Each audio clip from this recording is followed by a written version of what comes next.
chief political correspondent, and Doug Wead, presidential historian and author of The Raising of a President, excuse me. Dana, when you hear the president saying that his hope and change vision, if he had run again and articulated this vision, I would have been able to get a majority of the American people to rally behind me. Do you think he's right?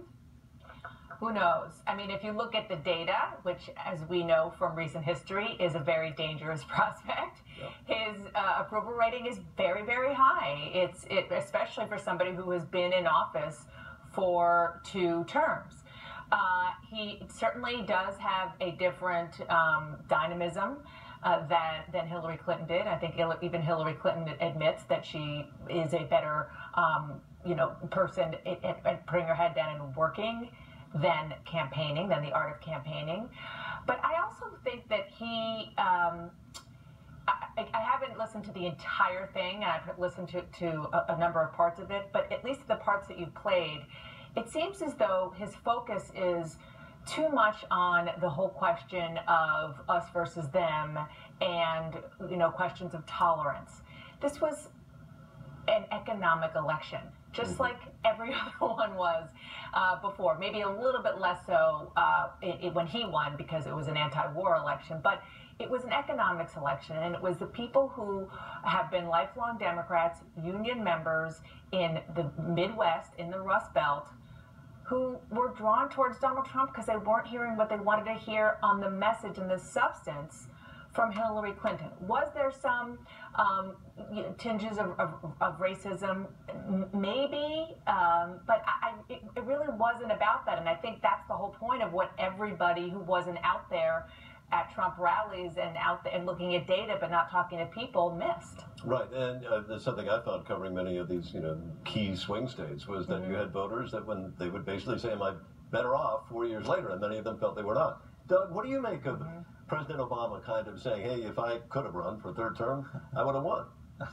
It reminds me of Michael Jordan, who said, my body can stand the crutches, but my mind cannot stand staying on the sidelines. I think he could see that there were some boxes that she hadn't checked. And the Catholics are a big example of that. These were not just white Rust Belt voters, they happened to be Catholic. She did a great job at the Al Smith dinner, but Bill Clinton urged her to speak at Notre Dame on St. Patrick's Day. She wouldn't do it.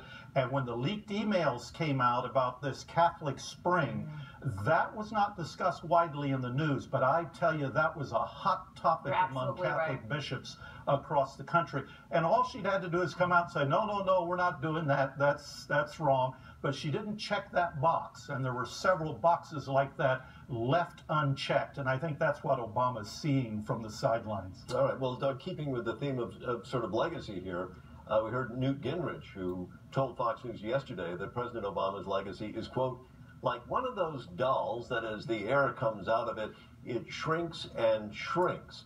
He says the president is in a desperate frenzy, that was the word he used, the quote, to try to save his legacy. But from a nonpartisan perspective, do you think that history is going to be kind to President Obama? I think that the election of Barack Obama transcends all discussion of his presidency. The idea that an African American would be elected in a country where the authors of these documents saying all men are created equal themselves had slaves, that is so transcendent. It's such a historic moment that I don't think historians are going to nitpick what happened on his watch. Yeah, no, I agree, and I think that is the overwhelming attitude. Dana, take a listen to what the president said about his post-White House future.